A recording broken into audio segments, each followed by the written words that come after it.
Well, so this is what I'm getting at. She's super recognizable. There's millions of people that have seen these X-Men movies. Her face is, I mean, had you recognized her at all when you saw her on screen? No. Okay. I've never any. There wasn't one woman in this movie that I've seen in another movie. Okay. All right. Well, well, you're not helping me out here, man. You can see my knowledge. Yeah. This is great. The buff and the blazer.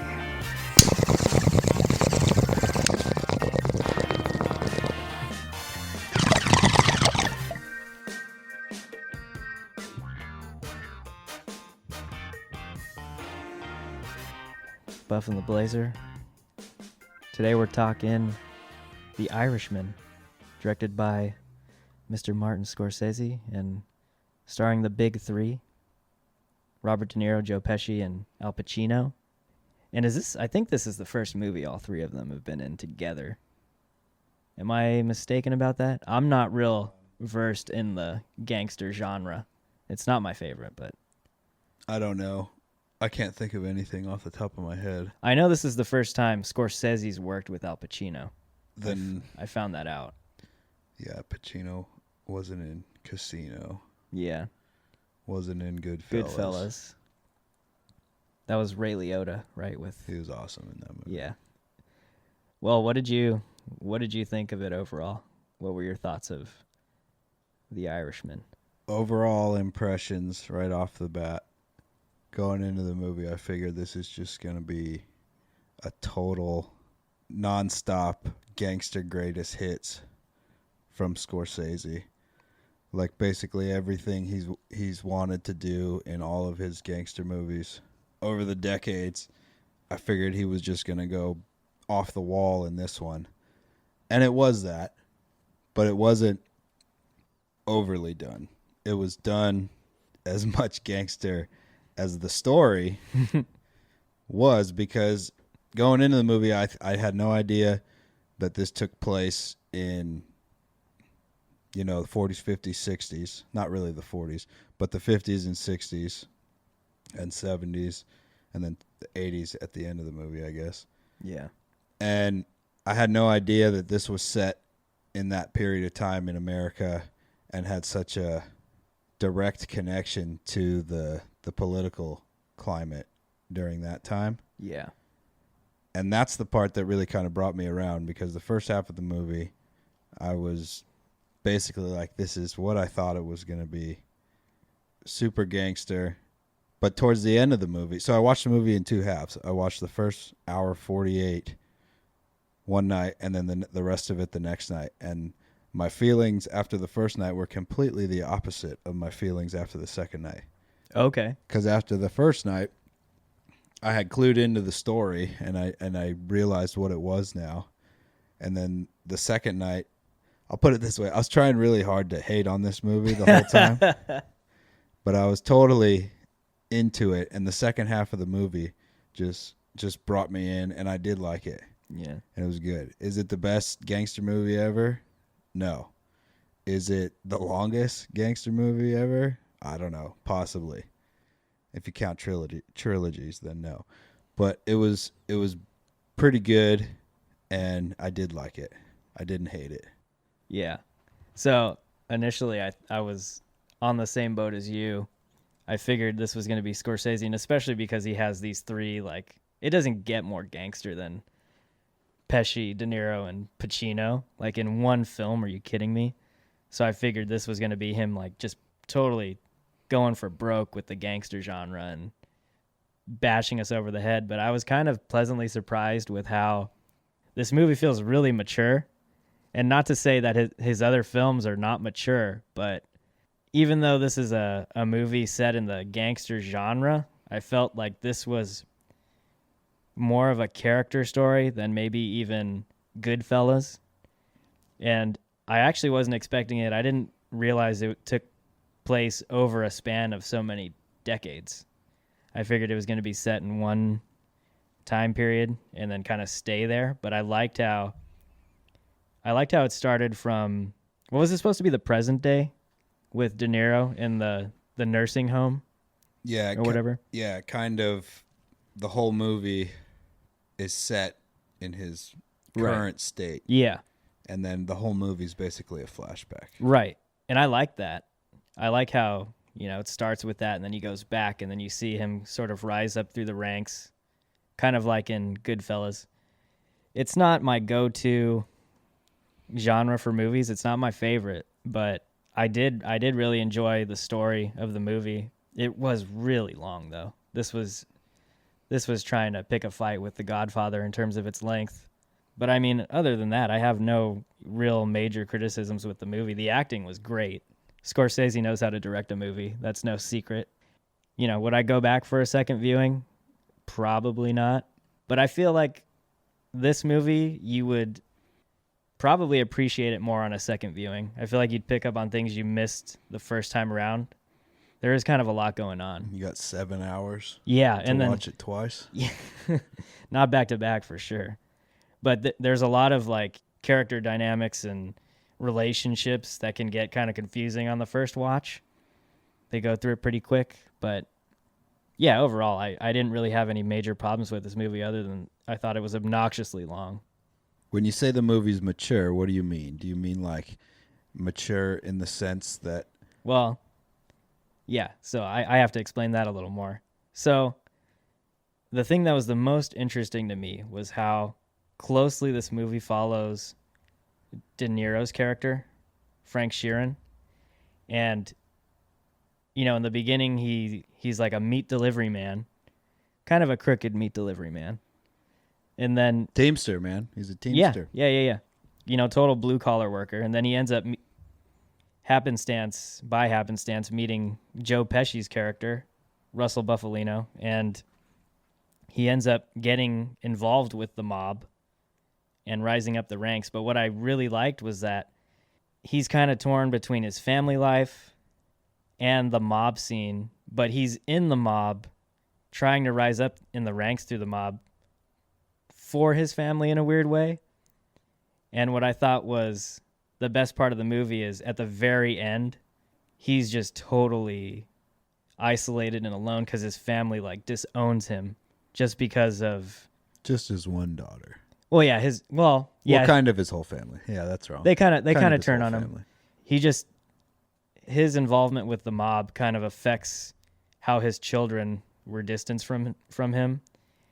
And it's just kind of brutal how he's in that nursing home at the end, all alone. He like reaches out to his daughter, and Scorsese totally is okay with him kind of having this pathetic ending, dealing with the repercussions of his whole life of crime. And I thought that was kind of... It was really mature to me, very brutally honest, and kind of just having the character sit with his actions and not giving you any kind of hope at the end. As brutal as that sounds, I really like that. And it was kind of a cool way to end the movie on that note. Yeah, I think that makes sense in terms it's adult subject matter. Yeah. On both a crime level and a personal, family, emotional level.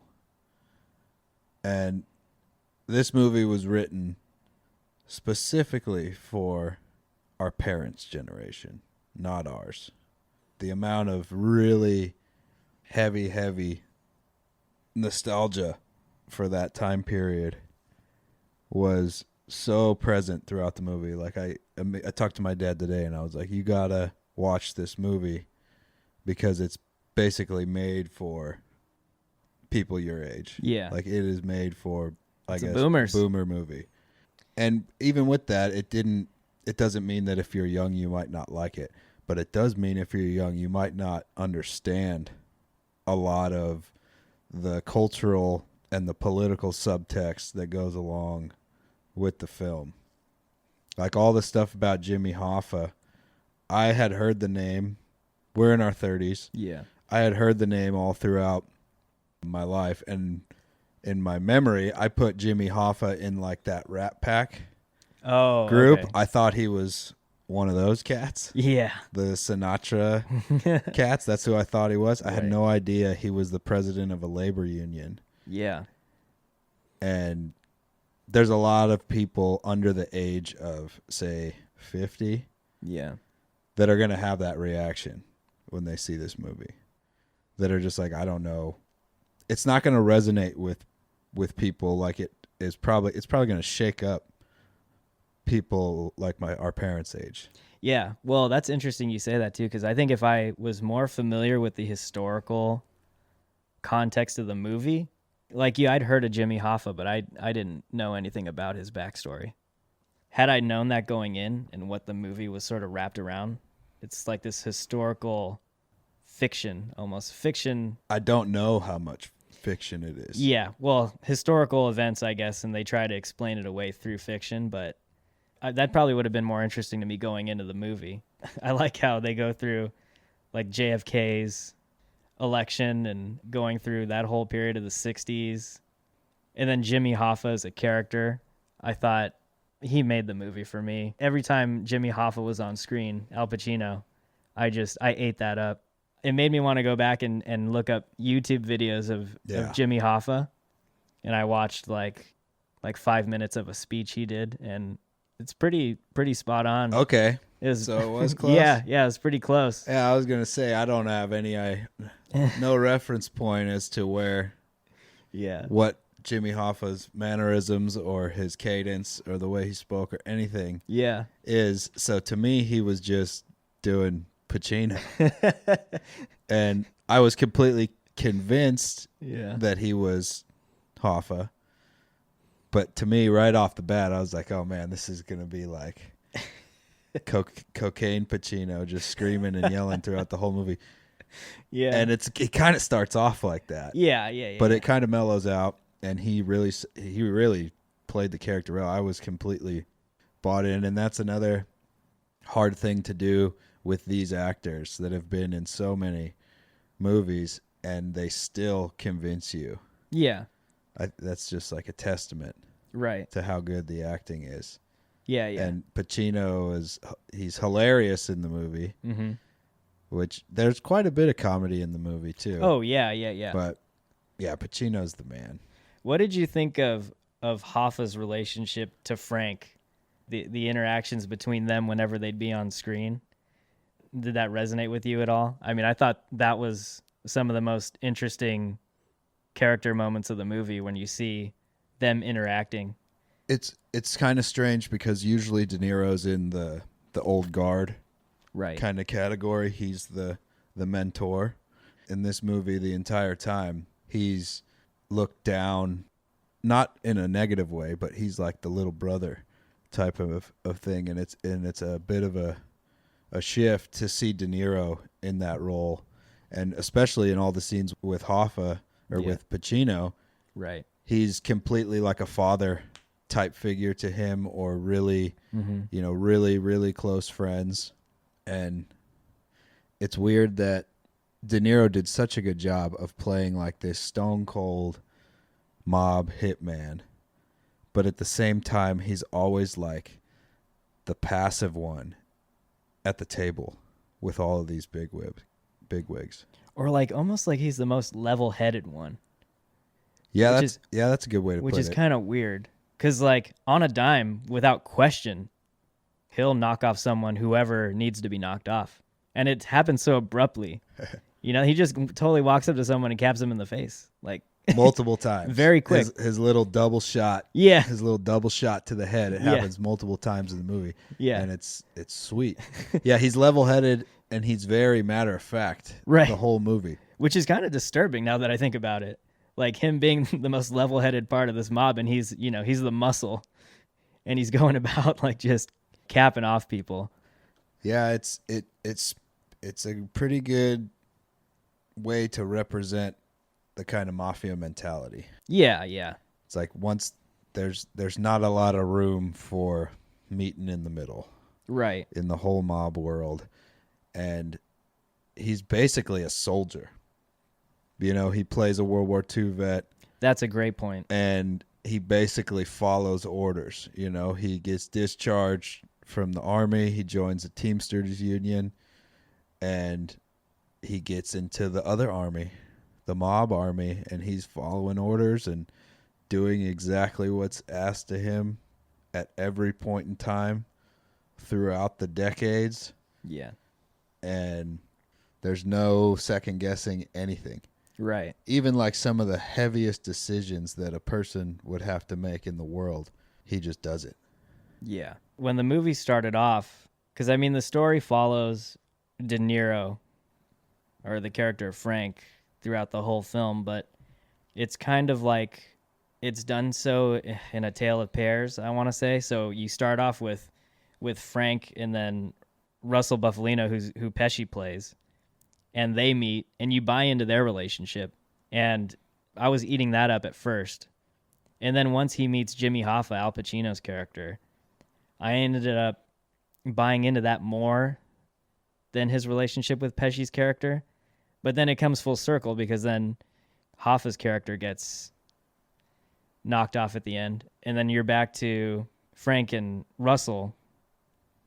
And let's talk a little bit about Pesci, because Pesci, I loved the way Pesci portrayed Russell Buffalino. And I like how they met. They meet at that gas station because Frank's car breaks down. And then he helps him. He helps him like get the car started. And then I love how he's like, "What's your name?" And then, De Niro's character introduces himself. And then Frank goes, "Well, what's your name?" Pesci's character totally blows it off. And he's just like, "Well, you should get that fixed. I'm not going to tell you my name." And then from there on, he ends up, he gets represented by the other Buffalino, Ray Romano's character, who's The lawyer. the lawyer. His son. Right. Right? Or is it his brother? Is it his son? It is his son. I think it's his son. Yeah, he's too young Ray to be his Romano's brother. character. Right. And then they end up going to dinner after that, and he meets back up with Pesci's character.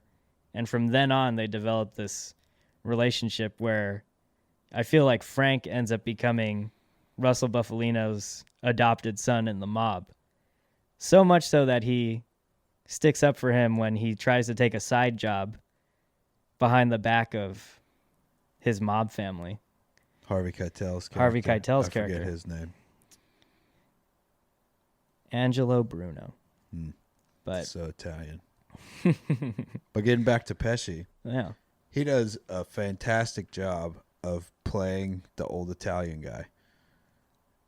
Oh. They're just like the old Italian mobster guy. Very calm. It's spot on, which is a bit of a change from his other gangster roles where he's kind of like the fiery, tiny guy that's willing to do whatever, and The little Napoleon. super gangster. Yeah. And this is like the much more subdued, the much more measured mob boss Pesci. And he does a great job. He does a great job in the movie. I was expecting it to be a bit of caricature Right. type. Uh-huh. But the fact that he wasn't his old character, he wasn't that fiery young Italian tiny guy that's willing to stab people with his mom's kitchen knife in the back of a trunk. Right. He's not that character at all. He's a decision-making boss man. Yeah. Who's very classy and very soft-spoken almost. Yeah, very soft-spoken. Direct speech, but very calm and soft-spoken throughout the movie. And I just got to bring this out right now. The makeup people on this movie, they need some type of award.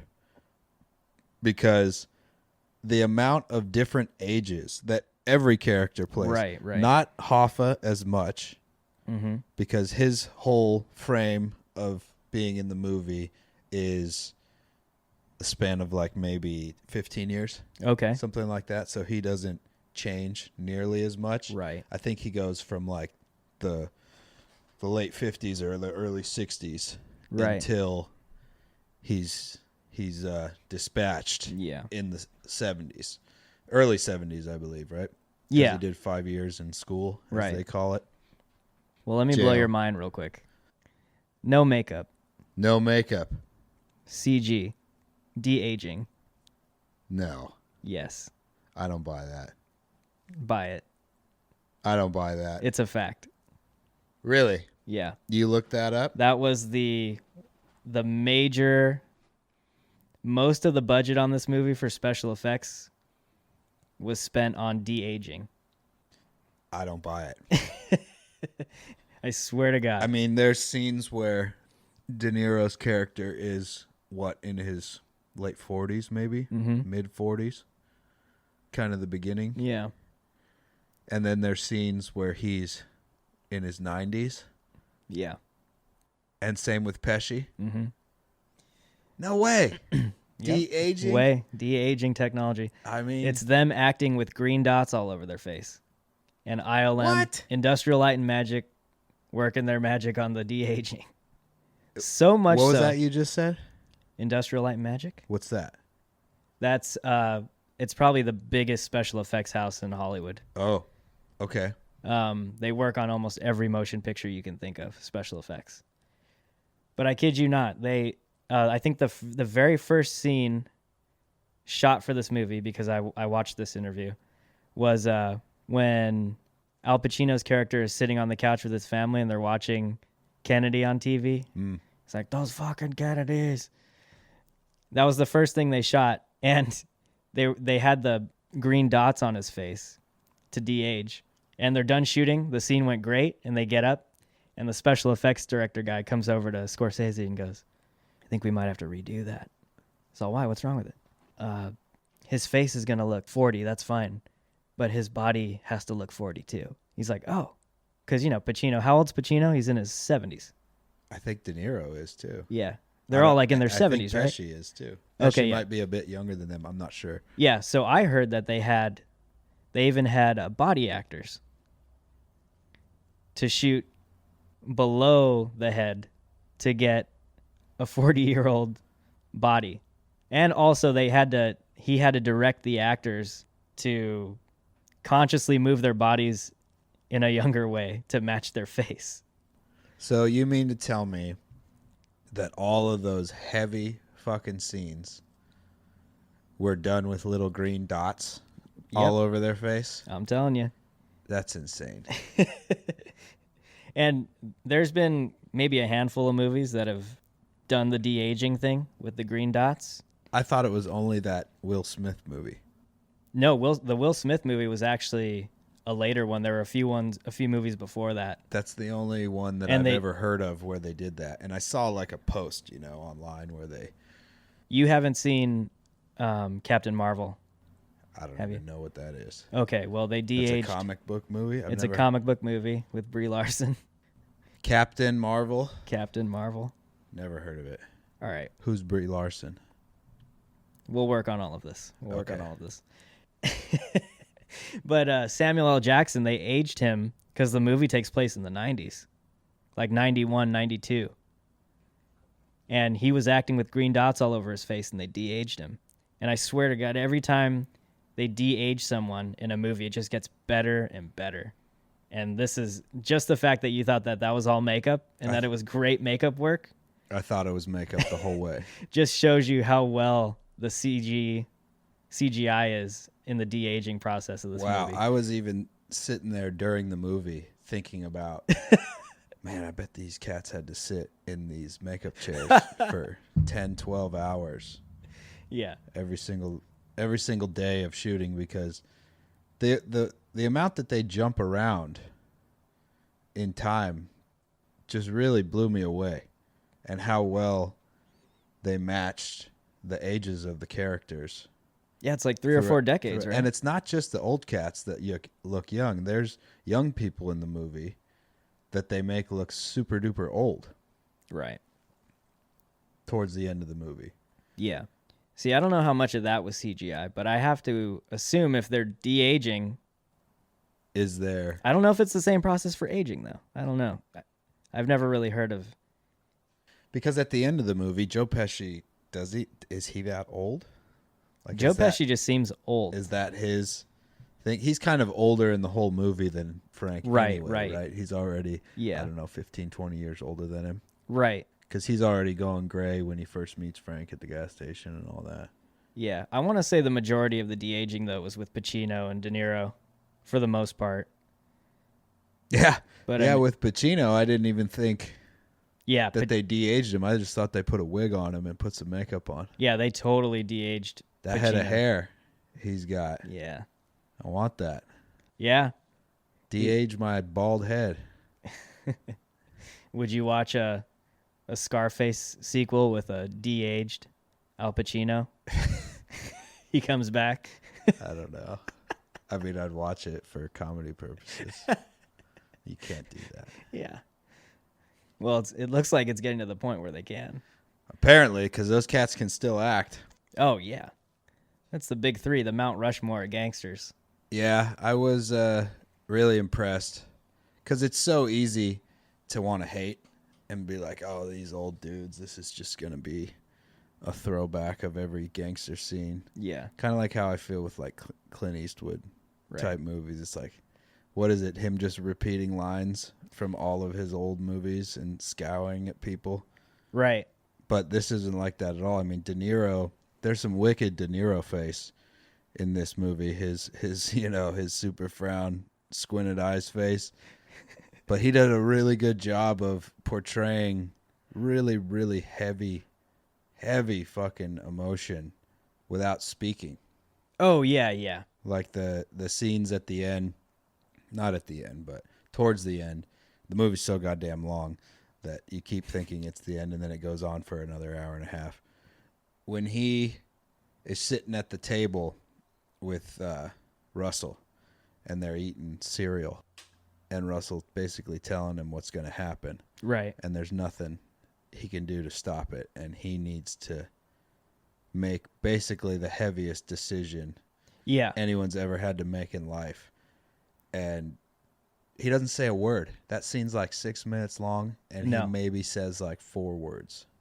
Yeah. And it's really emotional. I mean, if this movie was one of those movies where you put someone up for an award, his award would be earned just from that scene with his conflict of trying to, he knows that he has to take out his best friend almost in the movie. Kind of a father figure. Second best friend. Yeah. I guess. Because he has to pick one. Yeah. And like you said, too, he barely speaks. It's all facial expression and emotion, and his eyes, too. Well, speaking of his eyes, in that scene, he looks at the camera twice. Directly at the camera. Right. And doesn't he do that in the beginning of the film, too, when he's narrating? Yeah. Well, yeah, that's that Scorsese kind of flair. Okay. There's a few points, and they do it in Goodfellas, too, where one of the characters even addresses the camera directly. But in that scene, it's kind of a strange scene to say, hey, Bob, look at the camera. Right. With your eyes completely tearing up, but you're trying to maintain this gangster face. Right. That was a weird choice. Yeah. Out of all the times to have a character look directly into the camera, right, that was kind of strange. I thought that was a strange choice.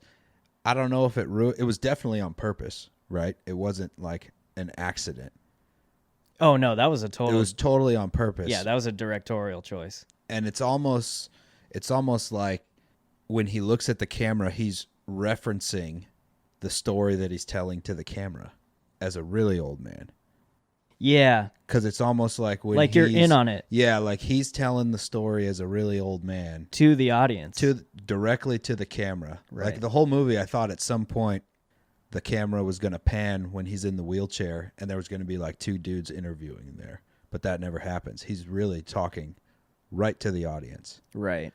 And the scene where he looks at the camera and it's kind of awkward is almost like he's looking at himself telling the story or reminiscing on it later. Right. Like as one of the heaviest fucking moments of his life. That's really interesting. I wonder if he's even just sitting there talking to himself in his old age. No one wants anything to do with him other than, some priest that tries to give him some kind of emotional support. But yeah, that's really interesting. Also, were you thrown off at all by the blue eyes? I was wondering that throughout the whole movie. Is that just because he's supposed to be Irish or something like that? Did you notice he was wearing blue contacts or something? Didn't even notice. Yeah, it's weird. Didn't notice once. Yeah, every time he'd look into the camera, I thought it looked kind of off. Yeah. I'm still blown away burst your makeup bubble with the CGI. That's some bullshit. That's makeup. That's makeup. We'll confirm after the show. That's Google Gods right now. The one thing I knew about this movie before I saw it was the hype on the CGI and the de-aging. That was the big story everywhere you'd go on this movie. Well, I'll take your word for it. You're in that world. I'm not.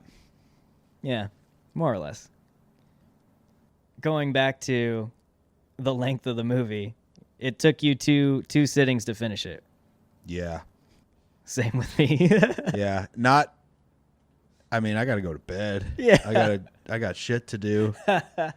It took basically two 2-hour sessions. The movie's Right. like an hour or 3 hours and 50 minutes. Right. Or something like that. Mm-hmm. And yeah, it took me 2 goes. It's a to get through it. gangster manifesto by Scorsese. Yeah, it's basically Scorsese saying, this is Netflix. I'm going to do whatever the fuck I want.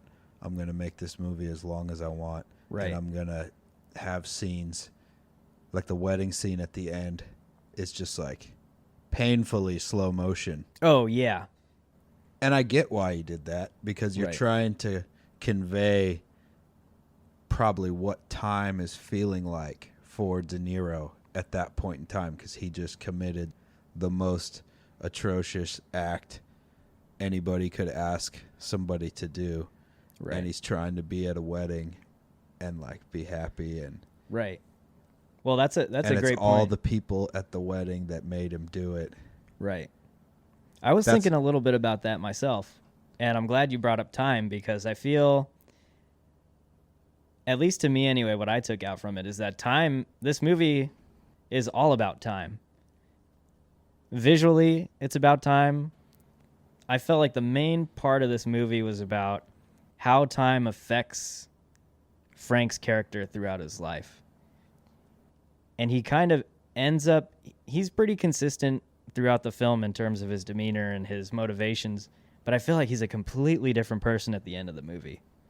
He's just, Kinda. In He's- some ways, he's the same cat. yeah, he's really just down the tubes at the end of the movie. And he's like become desperate. But he ain't willing to talk to the cops. That's true. He's still gangster. Yeah, he's loyal, huh? Till the grave. That's a good point. To the grave. That stuck with me watching this movie. And I want to go back to Pesci real quick. I don't know if you know, but Pesci was retired before this movie came out. I mean, you haven't seen him in anything. I haven't seen him in anything. I can't Before even this movie. remember I the don't- last movie I've seen him in. I don't remember the last one. Home Alone? He still got it. Yeah. He's still great. So listening to Scorsese talk about how he brought him back to get onto this movie, he had to convince the hell out of him, because Pesci thought the same thing we did. He's like, we already did Goodfellas. Why are we doing it again? Mm. And I guess he read the script, which is based on the book. So I Hear You Paint Houses. That's the name of the book, I guess. And I guess after reading the script, Pesci came back and he was like, yeah, okay, I'll do it. And I feel like, yeah, overall, it's a different tone, I think, from Goodfellas. Although I haven't seen Goodfellas in years, but I was surprised at how, while it is a gangster film, this movie is very dramatic, and it's about relationships and family. But I loved how his use of time really was apparent throughout the whole film, and you can see how time affects sort of these relationships and how the characters interact with each other. And it makes scenes like when Frank has to knock off Jimmy Hoffa, it makes those scenes even more impactful because of all the amount of time you've spent, the years you've spent with those two characters throughout their whole life.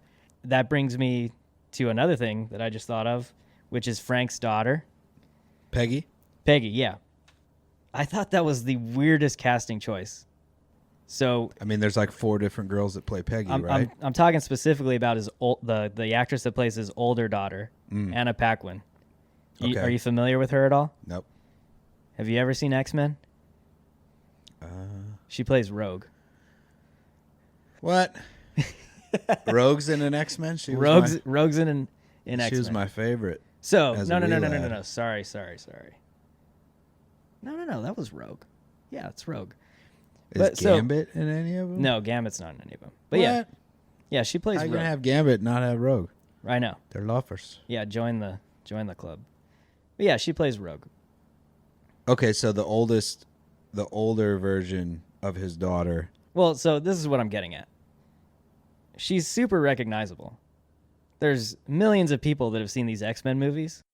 Her face is, I mean, had you recognized her at all when you saw her on screen? No. Okay. I've never any. There wasn't one woman in this movie that I've seen in another movie. Okay. All right. Well, well, you're not helping me out here, man. You can see my knowledge. Yeah. This is great. So let's just say to a majority of movie fans, she's recognizable the moment her face comes on screen. How long did it take before something came out of her mouth? Yeah, and even with that, what is? She speaks for maybe 15 seconds or something. And all she says is, "Why didn't you call Joe? Why didn't Why? you call Joe?" Those Exactly. are her whole lines in the movie. I thought that was the oddest casting choice. If you're going to have Anna Paquin on screen to deliver that line, I mean, unless you cast her to show her face like that, there wasn't anything real. I mean, most of the shots, I guess, were slow zoom ups on her face, like her facial reactions. Because most of the time she's standing there just staring at her dad from the side. Was that her at the bank? Is that the same? That was her. That was her still? Yeah, that was her. Because there's the little girl Peggy, and then there's the early 20s Peggy, Right. and then there's the 30s, 40s Peggy. I think there's a point, though, what'd where... you say her name was? Anna Paquin? I feel like there's a point, though, where she just plays Peggy... Is it from the 20s on, Right, probably? right. Okay, because I thought there was to at me, least 3 different Peggys in terms of acting. unless I'm wrong, I thought there was the child. I thought there was the 20s Peggy when he whacks the 2 dudes and he's in his kitchen making breakfast. And she suspects. She comes downstairs and she can read his body language after he fucking kills someone. Right. She's basically the only person in the whole movie that knows when he's killed somebody. Right. And that Peggy was like a late teenager or possibly early 20s. She's still living at home at that point. When she comes downstairs like, "Dad, we're going to the fucking blah, blah, blah." And then she looks at him and she's like, "Oh." Yeah, you might be right, actually. But I feel like Anna Paquin played the character the longest in the runtime of the movie. I just thought that was a weird choice. She's so recognizable, at least to me. And she has one speaking line that's less than 10 seconds long. Well, that gets to the bigger issue. Is like I could see the women of the world really not liking this movie very much. No. There's really no space for female characters in this whole movie. Right. It's very traditional 1950s, 60s. The women are just kind of along for the ride, smoking their cigarettes. Literally along for the ride. Yeah. And they're not in on anything. They're the annoying characters in the car that ask to take smoke breaks. Yeah, it's not a good look. No, it's not. From a 2019 standpoint. Right. But hey, I don't know. I mean, if you're trying to do a really... I feel like that's a Scorsese thing in general, too, though. Yeah, so what's a... Karen in Goodfellas. Yeah. She's got some great scenes in that movie. That's true. She's got some great scenes in that movie. Yeah. The scenes where she's shoving the drugs down the toilet. I mean, what's in The Departed? Right. Who's the main chick that... it's Leo and... Yeah, I guess you're right. You're right. Is it Leo and Matt Damon? Are Yeah, both banging the same chick? Right, yeah. In The Departed? There's like literally no female, even, close to main characters. Right. In this whole movie. Probably the most powerful scene is when Hoffa's wife gets in her car. I think it's Hoffa's wife. Don't quote me on this. It might be one of the gangsters' wives. And she thinks her car is going to blow up when she turns the key. I love that scene. That's when like, she gets fired. Yeah. Right. Yeah. So, yeah, it is. That's right. It is Hoffa's wife. Yeah. The new union leader fires his wife from working at the local insert 3-digit or 4-digit number. There's so many union references in this movie. Yeah. But that's like really the only scene in the movie that has just one female on screen. With any kind of substance. With to any, it. yeah, the rest, it's, I could see people getting pissed. Actually, yeah. Now that about you that. mention, a lot of the scenes with the women in them are just fucking annoying. Yeah, They're and just that's kinda- not a good look. Right. Or they're on the phone like sobbing because they're worried about, they're worried about their husbands or. Yeah, the most emotional scene in the movie, essentially, when De Niro calls Hoffa's wife after he fucking shot him in the head. Right. That's like probably the most emotional scene in the movie. Right. They don't even split screen to her face once. She's not even on screen. Not even on screen. It's De Just Niro's face. the whole time. His reaction Just as he's on the him. phone. And he does a fantastic job Right, yeah. with that. But yeah, I could see the other half of the population not Right. liking that too much. Yeah. Unless you argue that that's just the way things were in that time period. That has to be the argument, right? It's Right. like you're trying to represent the period. At least, yeah, accurately. Yeah. But yeah, no, I'm with you. The female characters in this movie are kind of weak. They're basically non-existent. Yeah. But there are a lot of great characters in the movie. Beyond the big three. I know there were a bunch that I didn't even notice that are big. I noticed a lot of it. Yeah. So beyond the big three, Pacino, De Niro, and Pesci, there's a ton of huge actors in this movie as well. Obviously, Ray Romano. I knew. Romano's in it, but not much. He's in a few scenes in the beginning. And he's great. then And anytime he's know. on camera, he's great. And then the guy that played, I don't remember his character much, but he's like the first major mobster that Russell introduces him to, and Jimmy's like, or not Jimmy, Frank is like, oh yeah, I sell steaks. I could sell steaks to you, and he's at the table. That guy's like a famous. Right. He's in a bunch of stuff. I don't know what his name is. Yeah. But he's in the movie, and I really like the way they made him balding and older towards the end of the movie. Right. But there's a ton of great, side characters. Harvey Keitel's character is totally believable. He's not in the movie much, maybe No. like 10 lines total. Right. Tony Salerno, the big dude, Yeah. he's great, and he's in the movie a bunch towards the end. Right. And then I really loved all the comedians. Did you notice how many comedians were in the movie? No. Okay, so Sebastian Maniscalco was in the movie. He plays like the young upshot Italian guy that comments on Russell's pin on his thing. Oh. And then I believe he gets whacked Yeah. at some point. He's in it. Jim Norton had a cameo. He's the guy doing the stand-up at the Friars Club Okay. little banquet Okay. they're at. Right. I even think Patton Oswalt was in the movie at some point. There's a scene where a guy's car blows up, and he doesn't have a line or anything, but I'm pretty sure that was Patton Oswalt. Like a cameo? Yeah, like he's one of the guys whose cars get blown up to send a message Okay. after Hoffa's out of prison, and they're all like blowing each other's fucking cars up. Right. And then Action Bronson at the end of the movie, the casket salesman. He's not a comedian. He's like a rapper, and he's got a TV show on Vice. The big dude with the beard. Wow. Okay. At the end of the movie, Yeah. I really liked all the cameos of people that are in the film and the entertainment world currently. I thought he did a good job Wow. of weaving in these cool little actors, cool modern actors with all of these old, behemoth rock star actors that Right. basically defined 20th century film. That's crazy. Well, before you even brought that up, I figured the cast was stacked with just people I wasn't familiar with. And I don't even have notes today, bro. Jeez. Well, showing me up. The buff. Well, I'm the blazer today. You're the buff. Sitting down watching this, the first half, full disclosure, the first half was watched on my iPhone. And that's because I watched it in the middle of getting an alignment job on my car.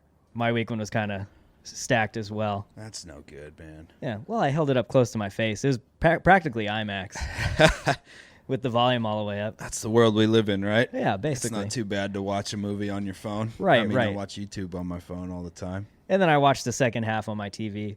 But even after that, I think the film is shot in a way where it's not meant to be flashy, because I don't think that's Scorsese's style, to be flashy in terms of camera tricks or visual tricks.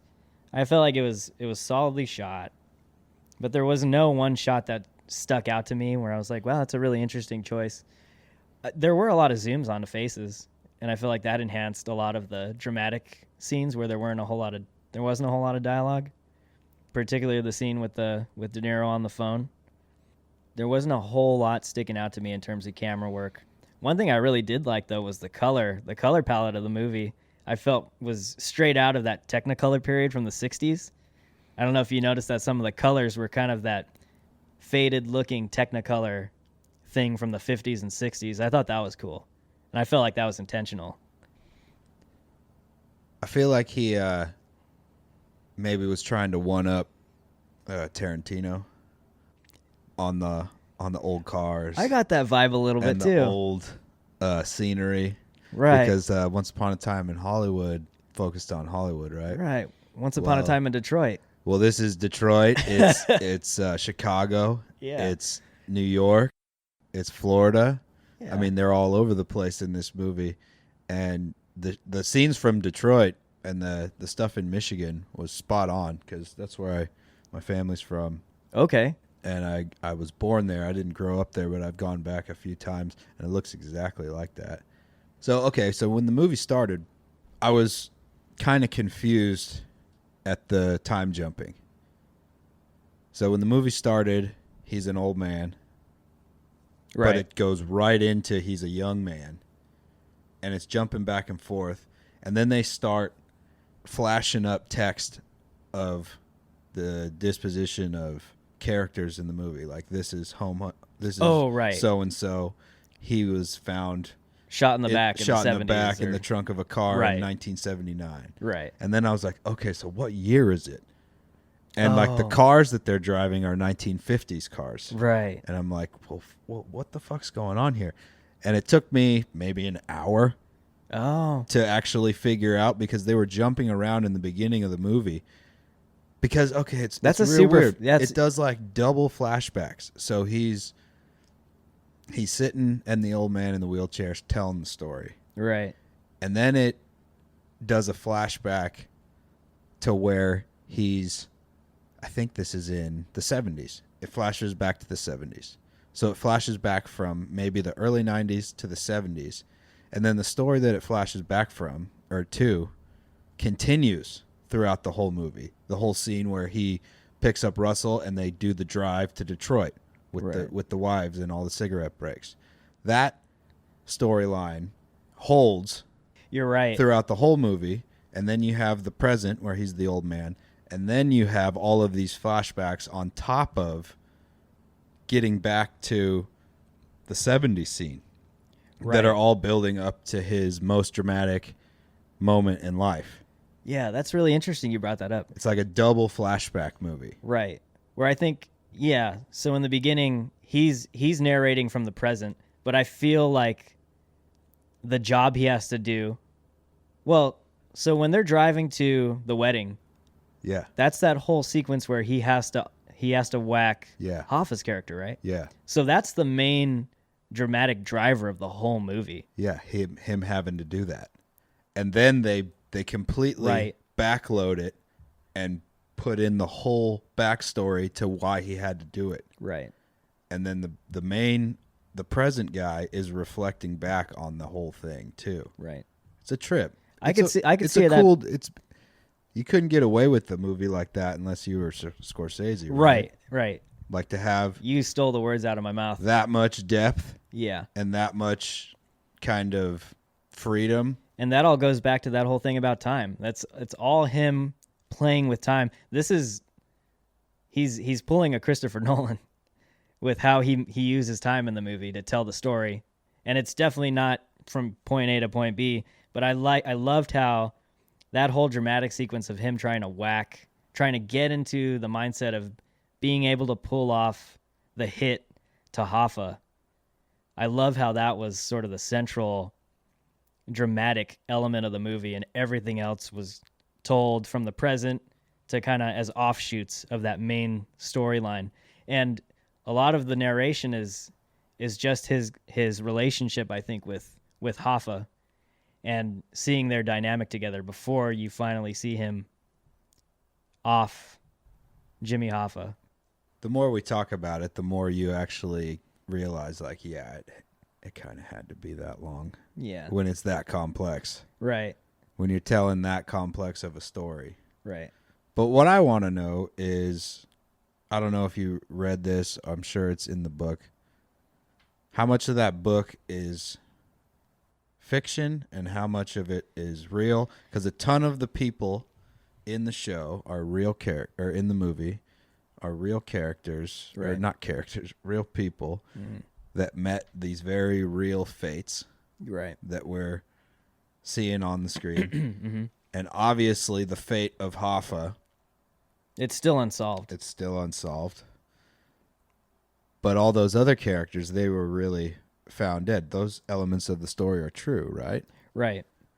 I think it's And is a story centered within a historic context and period, and they kind of take liberties to answer the questions. But it's funny because I think I read an article the other day that the attorney general, not the attorney general, I forget the someone high up, a DA or something, was saying that the Jimmy Hoffa case is very much still a priority even today, referencing the Irishman as like bringing it back into the public consciousness.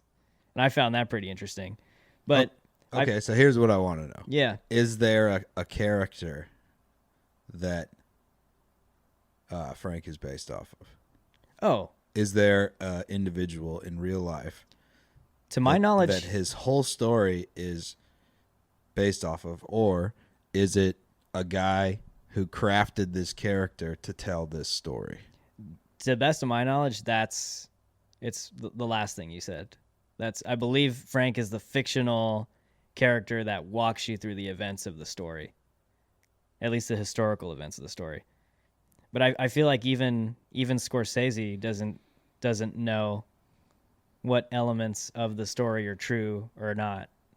I bet he does. Yeah, I don't know. Because I bet the only elements of the story that are true are the events that they quote in the movie. Mm. I would imagine that's the case. Yeah. And everything else, because that's kind of when you're working something historical, Right. you have these checkpoints of this happened, these safe areas Right. of events, and then everything in between is up to you to write. Yeah. What But I just wonder if there was a dude that like this was suspected of it, like he was suspected of living this, or is it just I see what you're saying. like, did they, was there a guy that went to his grave, but everyone thinks he had He did something it? to do with it or something? yeah, I don't know. Was there a character like that? I don't know. I haven't done like any No, me either. background research into the story. From what I've read, all I read that is all that's out there is that they're pretty sure that he was murdered by someone Well, in the mob. yeah. But they don't I don't know of anything else in terms of suspects or anything like that. What I thought was interesting was the whacking of Jimmy Hoffa as a main part of this movie, but I thought they were going to throw in a Kennedy assassination story plot too and link that with the mafia, and they stayed away from that. They did a little bit. I mean, they brought in the whole Bobby Kennedy as the attorney general, Right. going after guys, and it was kind of an interesting thing the way they played in the politics, because the Union or Hoffa was like for Nixon, gave him a bribe to get him out Yeah. of prison, and the mobsters were supposedly in with the Kennedys to get them into office, and then once they got in office, they started coming after the mobsters, Right. and there was like that whole play there. I don't know how much of that stuff is true or how much of it is weed. I wasn't alive in that time, and I haven't Yeah. read any of it, but it was interesting. Like I said, it'll probably hit home for the older generation Yeah, I'd be totally interested to know what your parents think of that Yeah, movie. I told my dad to watch it. Right. And if I did watch it again, I would watch it with them so I can pause and say, is that true? Did that happen? Right. You know? Yeah. Oh, we were talking about shots in the movie, and then we kind of drifted onto something else, right? Yeah. I really liked, you say you can't remember, there's nothing that sticks out in your memory in terms of shots besides some of the real close-ups, the real emotional shit. Yeah, there was, not a show. Usually there's, something in a movie that'll pop out to me and I'll go, wow, that was really cool. This film, I felt like it was a little more straightforward with how it was shot. Nothing that jumped out at me as masterful cinematography. I really thought there were some awesome shots in this movie. All right. Any one, that you remember? Two, and they're both the same type of shot. They're these large wide angle shots that zoom Okay. in real time. Like there's a courtroom one where the camera starts at the very corner of the courtroom and you can see all the gangster guys sitting there and Ray Romano's arguing a case, and then the camera zooms all the way from the corner of the courtroom in real time while the scene's going all the way up to his face. Getcha. And it does that a few times in the movie, and I really like those scenes because those are live and you just know there's a dude Right. sitting on a giant camera boom freaking flying in there, and I just love knowing that all those dudes can just hold character and not like, how could you be doing a scene in there Yeah. and have the camera, because it's a big huge courtroom. And then there's another one that's in a hallway Okay. at the end of the movie where the priest leaves. Mm-hmm. The priest walks out on Frank, and it's Christmas, Okay. and he walks down the hallway and the camera just follows him. There's a few kind of long uncut shots that I do like Right. in this film. The camera follows the guy down the hall, and then the camera just does a full 180 and then heads back down the hall Oh. and then back in the room just to illustrate the loneliness. Yeah. Those were two shots in the movie that I absolutely loved. The large pan out and zoom way in with the whole scene going around in the back. And these weren't really shot specifically, but in terms of the quickness and the kind of shocking nature of the violence in the movie. There's not a ton of violence, No. but it comes quick, and the shots are sweet. Right. The shots are really sweet. I thought the movie film-wise was cool, like how all the shots in the movie. The violence and then Yeah. the Well, total. It's Scorsese, for crying out loud. He's not flashy, but he's very, very precise, and he gets what he wants on screen. Just thinking technically, and you can correct me if I'm wrong because you're the buff this time, but was there a whole lot of score in this movie? Yeah, I felt like a lot of it was it was period. period music. Yeah. Not a whole lot of original score, though. Had he done that, though, it could have made the movie a bit cheesy. If he had made his own music. Yeah, if there were scenes that were emphasized by orchestra, I feel like that could have. I think those days are gone, right? No, they're not. Oh, Not at all. big dramatic music. Yeah, not at all. It's they're still very much around, but I feel like this is one film where it benefited maybe to not have a traditional orchestral score. Well, I think it's in there.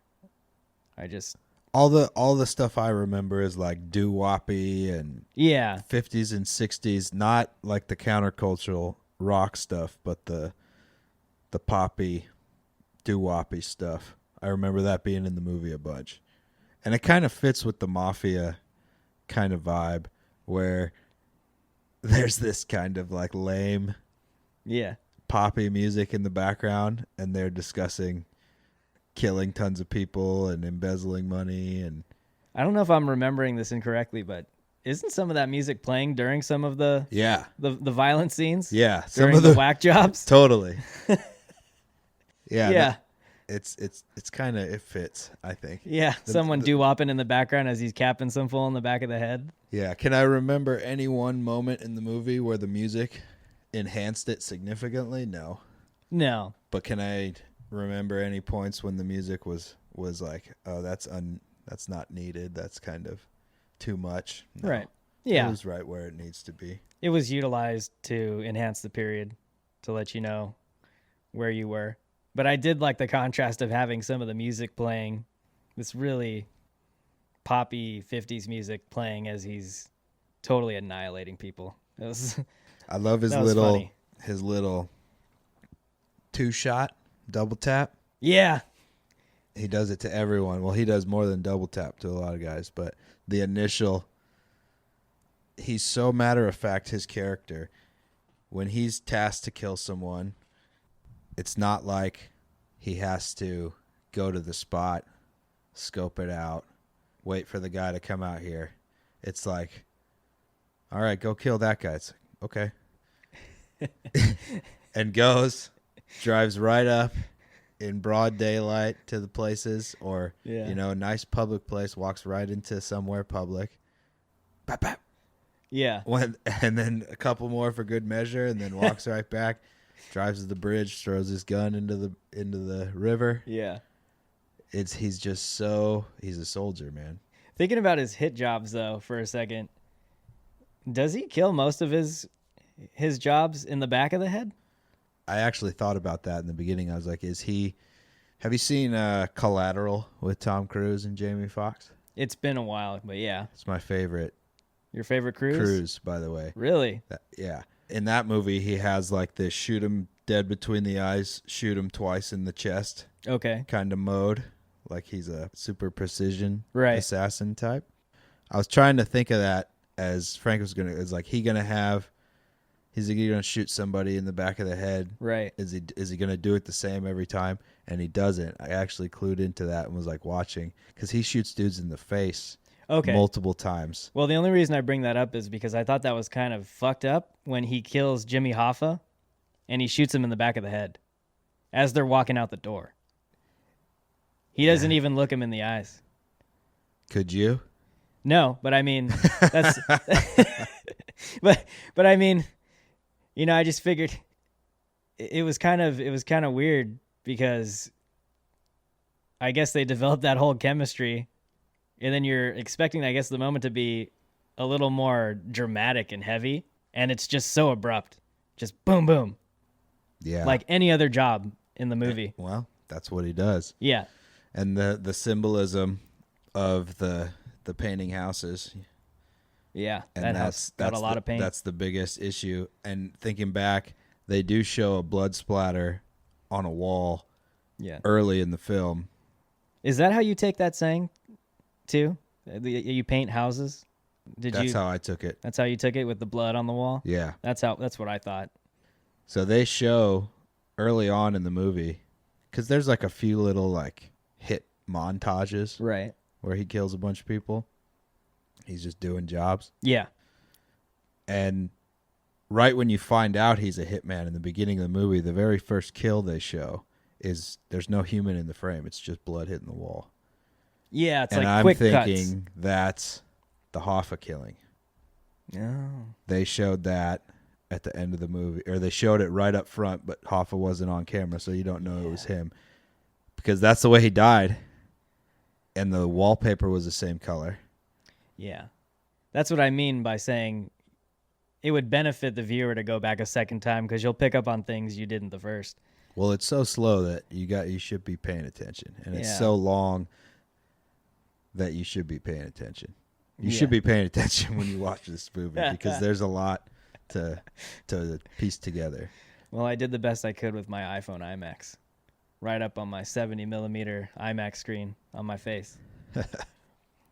Overall, it's a Scorsese movie. I mean, what can you say about Scorsese? He's one of the best directors ever. He's a legend, and I think he pulled off another great gangster film with three of the best actors of the genre. I thought that was really, really fun to see, and really, really cool to see on screen. I have no major problems with this movie. It's worth a watch. And I don't have to recommend a theater viewing because it's a Netflix movie. You can just go onto your Netflix account and put it on. Watch it at your leisure. Plenty. You need a good amount of leisure to watch the movie. You recommend a pillow? I recommend. We'll get to what I recommend.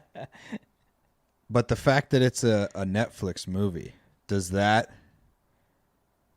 kind of the driving force behind having the balls to make something that long and that intricate and that not made for the big screen? You know, it's not made for the... That could totally be the case. And I know Scorsese said that he shopped this movie around everywhere and no one wanted to pick it up. None of the major studios because he was probably hard fast on the length. Yeah, right? and I'm sure he was. It was like probably a monster-ass script. Yeah. Theater chains will screen a movie that's 3.5 hours long. The studios freak the fuck out when a movie's 3.5 hours long. Because that means less asses in the seats between showings. It kind of blows my mind that like that's the driving force still, is that going to the movies is where all the money is recouped. Mm-hmm. But Netflix got that money, dude. They get my money every month. They get yours. Oh man, yeah. So it would be easy to shit on this movie for how long it is, and that's the only thing I can shit on. The style of movie it is. But I'm open to this new Netflix world. Yeah. Where an old timer like Scorsese can come in and do his opus, you know what I mean? His total masterpiece, because that's kind of what this movie has the feel of, right? That's what I got. This is gonna be. He got over. You know, he's made great movies. Right. Bunch of movies from memory that I loved growing up. Yeah. And he got over the hump with The Departed, right? He got his acknowledgement. He won his first. Can you believe it took that long? Well, I've heard somebody was explaining it to me at some point. Maybe I was hearing it on the radio, but someone was naming the movies that came out the same year all his movies came out, and it was like, oh, yeah, okay, that's why. That's why. Bad timing, right? Right. But this movie feels like his total cementing of his film career. He'll probably make more movies. I don't know how old the cat is, but this is totally his like masterpiece. Yeah. All these actors that played a big part, not the entire part, but a big part in his whole career. Right.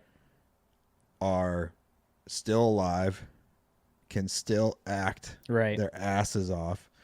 And apparently, computers are cheaper than makeup ladies. Yes, absolutely. And that part, if you can make all these dudes act 40 years younger than they are, and you believe it, you totally believe it on stage. Because there's been movies where a younger actor will get aged, right? Right. And that seems to be fairly easy to pull off, and you buy in. Yeah. But making guys that are totally in their 70s. Old and wrinkly. And you totally believe they're, 40 years old? Yeah. With this de-aging. That's the That's major. Really cool. I dig it. Yeah. I like the movie. Right. I feel like, just going back to what you said with the opus, I feel like if Scorsese never made another gangster film for the rest of his career, he'd be perfectly happy going out on this note with this movie. That's what it has the feel of, right? Yeah, definitely. So let's go with our rankings. I'm gonna give this one four buckets of popcorn. I thought it was solid. I don't have any major problems with it other than the 3 minutes or the 3 hours and 30 minutes. I'll shit on that a little bit, but nothing else. It was a good movie. I'll give it 3.5 bong loads. 3.5. 3.5. Okay. It's not the baddest ass gangster movie you're ever going to see. No. It's a commitment to watch. It's not like anything going to blow you away visually. Right. But the acting is superb, and the story is much better than I expected. Let me ask you this real quick. If there were fans out there that are not big into the gangster genre, do you think they'd get enjoyment out of this movie? If they're in their 50s or 60s. Okay. I really think this movie's not going to land very well with with people our age or 15 years older than us. I don't think it's going to land very well. I think it's going to get that probably, quasi hot take that this is just all the old guys coming back for a greatest hits tour. And it is that. Yeah. But that's okay. Yeah. That's okay with me. Yeah, me too. So that's our review of The Irishman. I'd recommend it. Check it out on Netflix if you have an account. And I want to give a recommendation. Sure. Before, if you are going to watch this movie and you're going to get cheap down, you need to eat an edible because of how long it is. Like 50 milligrams or whatever your tolerance is. You need like 4 hours. All right. That's my recommendation for the movie. Let's do it. And make sure you set up some time in your calendars to block off 3.5 hours to watch it. Or split it in two like I did. That wasn't a bad way. That wasn't a bad way to watch it. I was able to think about it in between. Right. I've never really watched a movie like that now that I think about it. I rarely do. To block a movie in two chunks. Yeah. But this is essentially 2 movies. Yeah. Well, go out or don't go out. Check out The Irishman on Netflix. Stay in and enjoy the film. That's all we got. That's The Irishman. I'm Drew. I'm the Buff. Thanks for listening in on the Buff and the Blazer podcast. I'm El Toddo. I'm the Blazer.